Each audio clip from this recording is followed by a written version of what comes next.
भयंकर जाड़े का मौसम और बाहर ठिठुरती हुई ठंड जो किसी भी देह को कपा सकती थी। ऐसे में तन पर एक जोड़ी वस्त्र पहने हुए वो गरीब धनकू ढल आई शाम में सूखी लकड़ियां इकट्ठी कर रहा था और लकड़ियां इकट्ठी करते करते खुद से ही कुछ बोल रहा था। धनकू जल्दी कर, घर में बच्चे भूखे बैठे हैं, तू जाएगा तभी तो चूल्हा जल पाएगा ना। दमयंती भी बीमार है, कहीं बच्चे उसे तंग ना करते हों। घर की चिंता जैसे उसे खाए जा रही थी और इधर हाड़ कपाती ठंड से उसके हाथ पैर थर थर कांप रहे थे। लेकिन वो धनकू तो जैसे ज्यादा से ज्यादा लकड़ियां काटने में ही जुटा हुआ था। ये सोचकर कि ज्यादा लकड़ियां लेकर जाएगा तभी तो 2 दिन तक अपने बच्चों और दमयंती को आराम दे पाएगा।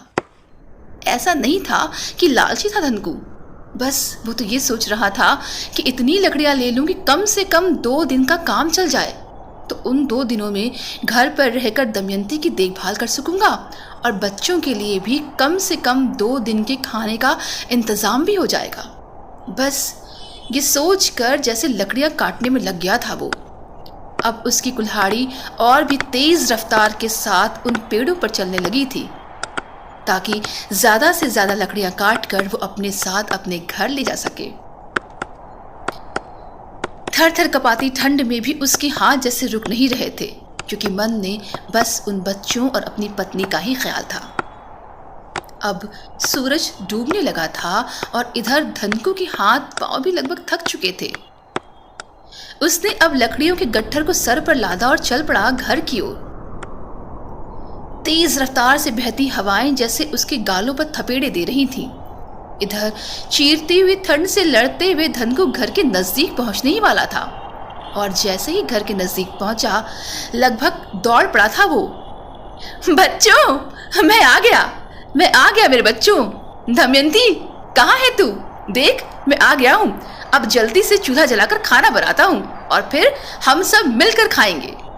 धनकू दूर से ही बोलता हुआ भागता अंदर आ रहा था, आगे आने वाली स्थितियों से बिल्कुल अनजान। मैं आ गया दमयंती, देख मैं आ गया।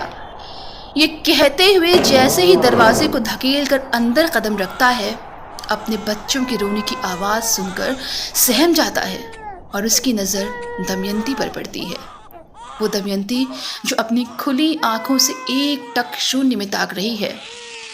धनकू बदहवास सा लकड़ियों के गट्ठर को फेंक कर चीखते हुए दमयंती की ओर जाता है। दमयंती, देख मैं आ गया दमयंती। उठ मेरी दमयंती, उठ। धनकू ने दमयंती के दोनों कांधों पर हाथ रखकर उसे झिंझोड़ा और आंखों में आंसू भरकर रुंधे गले से बोला, देख मैं आ गया दमयंती, मैं आ गया। लेकिन ये क्या? दमयंती तो जैसे हमेशा के लिए खामोश हो चुकी थी। आस पड़ोस के कुछ लोग इकट्ठे हो गए, सबकी आंखें नम थीं। रोते रोते बच्चे भी झुमकी चाची की गोद में सो गए थे। झुमकी चाची ने धनकू को ढांढस बंधाते हुए कहा, वक्त बीत रहा है मेरे बच्चे, अब दमयंती को विदा करो। लकड़ियां मंगाओ उसकी चिता के लिए। लकड़ियां? बदहवास से धनकू ने झुमकी चाची की ओर देखते हुए लकड़ियों की तरफ इशारा करते हुए कहा, चाची वो रही लकड़ियां। कहते ही वो फूट फूट कर रो पड़ा था। वाह रे विधाता तेरा खेल। कौन जानता था कि जिन लकड़ियों को वो घर का चूल्हा जलाकर बच्चों की भूख मिटाने के लिए काट रहा था, वो तो जैसे किसी और ही काम आने वाली थी। जिन लकड़ियों से धनकू के घर का चूल्हा जलने वाला था, उन लकड़ियों से अब दमयंती की चिता जल रही थी।